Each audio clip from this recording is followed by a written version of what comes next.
Thanks to some great new reporting in the Washington Post, we're learning more about what the catalyst was to get Donald Trump to blink bigly in the trade war he started with China. That new reporting in the Post describes that those closest to Donald Trump knew that Trump's tariff policy was virtually impossible to carry out without substantial political and economic blowback to even his most diehard Trumpiest voters. Washington Post reports that behind the scenes, White House Chief of Staff Susie Wiles, Treasury Secretary Scott Bessent, and other aides told Donald Trump that his own voters were in danger if the tariffs did not come down. That's according to two people familiar with the matter who spoke anonymously. Quote, the key argument was that this was beginning to hurt Trump's supporters, Trump's people. One person briefed on the talk said, quote, it gave Susie a key window. Joining me at the table is Executive Director of the Port of Los Angeles, Jean Seroka is back. Also joining us, MSNBC political analyst, host of the Bulwark podcast, Tim Miller. Tim, I'll start with you quickly. I mean, this is how they got Trump to back down from not distributing disaster relief as well, by showing him on a map that there were some people hurt in a California wildfire who happened to vote for him. And it's not that we need more evidence, but this is Exhibit 449 that Trump really doesn't like or care about the half of America that he perceives as being against him politically. Yeah, though I guess the positive spin you can put this on, Nicolle, is that it would, if true, it would show that he cares about somebody besides himself, which would be a new piece of information potentially, even if it's only 49% of America. Look, this story gave me a kind of a flashback to the first term at like those Javanka stories. Remember this? Where it was like, oh, Jared and Ivanka really saved us from disaster, and this is a little bit reminiscent of that with Scott Bessent in the Jared role here, I guess. And so I don't, look, I don't exactly, maybe that's true. I think obviously there are people who have incentives to tell these types of stories. And so, I always wonder how shaded they are, though I appreciate the good reporting the folks at the Post are doing on it. But to me, it's like, this was plainly a disaster. And I think that the main takeaway from it, clearly, is that even there's a semaphore story today with anonymous Republican senators. When allowed to be anonymous, Republicans, Trump's own staffers, all say that his tariff policy was a complete mess, a disaster, and this was a total back down.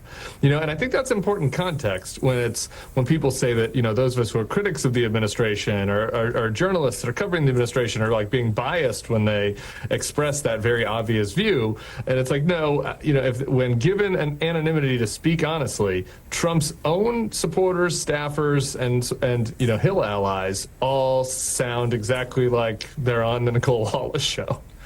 Yeah, I mean, and we know from reporting over the last 9 years that when people speak freely, I mean, Mitch McConnell's description of Trump is as a, quote, despicable person. J.D. Vance has called him much worse.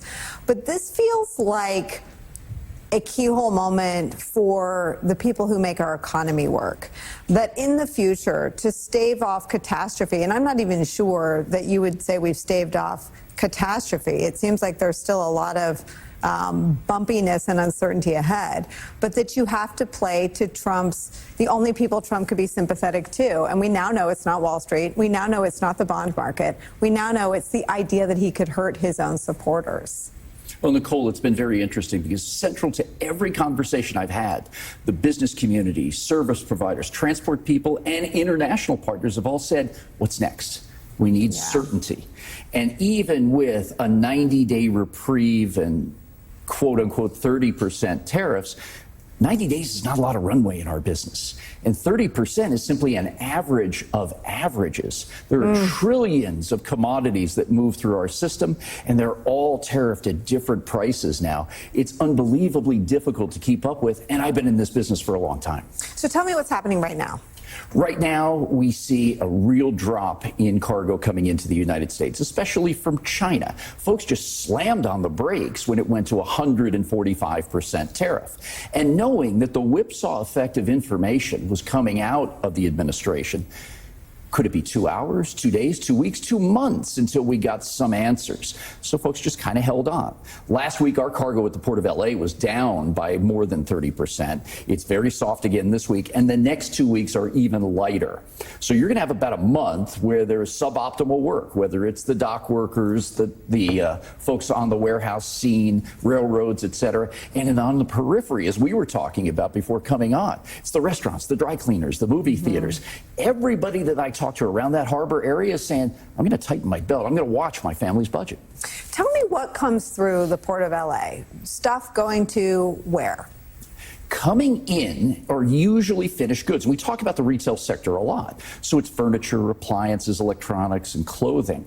But also about an equal amount are parts and components for American factories. That's a really big deal. So whether it's the big OEMs in Michigan or others throughout the country, they also slowed down on bringing in parts, which means less products were being produced at home. On the outbound side, biggest single commodity is the ag sector. And whether it's soybeans or number 5 red wheat, those folks have been getting really hammered by the retaliatory tariffs. So tell me how sort of divorced from the reality of all of that economic activity, the idea of going from 145 to 30 is. I mean, relative to 145, sure, 30 is good, but it's still not where they were 2 months ago. That's right. And it's cumulative, to your point. This is on top of other moves recently. The same thing is said about, well, now, if I'm an importer of a certain type of products or a whole series of SKUs, I've got to get with my experts and figure out exactly what the price points are going to be. I may go back to the manufacturer and try to work on that landed cost a little bit. I'm going to try to find efficiencies in my own company. That could be a margin squeeze. And then I'm going to pass on to the consumer or that factory whatever I can. So there's a lot of math taking place, a lot of finance exercise, and that's taking away from the doing right now. Yeah. Because folks are kind of scrambling, thinking, hey, there might be some more cargo coming our way at this point in time. How do we operationalize all that? What is the impact on the consumers, and when will it be felt? A couple of things that we see right now, and backed up by the retailers' comments. One is that you'll probably have fewer selections inventory because the retailer is unsure about our willingness to spend. Summer fashion, Right. back to school, the all-important year-end holidays. And we're at a really critical time here. We already missed spring fashion. If we're not right about... Like it didn't come, it didn't make it? Or if it came, it was really expensive. So that dress my sister was thinking about buying at 50 bucks, depending on when it left China, could have been 100 bucks, it could have been 150 Right. bucks, right? And it may not have been in the type or size that you were looking for at that particular point in time. So what are we going to do as consumers on the spend side? We saw the inflation numbers yesterday, fantastic. But I don't think it takes into account that tariff mechanism that went in, because we collected more tariff money last month, over $16 billion. And it was more than double what it was this time last year. So all of that's going to kind of get baked into what that price is at the shelf or the online buying that we do. And we'll Yet see to be that go determined. up, and we'll see less. Yeah, I think so. So you have less choice, probably higher prices. And again, just this skittishness of what's going to Right. happen next. And I'm going to watch my family's budget a little bit closer. The psychology of it. We have to sneak in a break. Will you both stick around? Sure. We'll be right back. Gene, you're like EFN when you talk, people listen. What is your advice to people trying to implore policymakers to do right by the American small and big business and the American consumer? I think a lot of that, Nicolle, has been heard so far. We've even seen our International Longshore and Warehouse Union dock workers in Southern California put out messaging that was very clear on this policy, the need for certainty. Right now, we in this international supply chain community have to stick together. Factories are going to start firing up in China again. We're going to have to reposition vessels from Qingdao all the way down to Yantian. That's going to take 2 weeks. Then another 2 weeks to bring goods back over to Los Angeles so we can distribute throughout the country. We're really close on all these items coming up for specialty retail and our own manufacturing sector here in the U.S. Now we're going to have to start working with some precision on the operational side because of the groundwork that's been laid.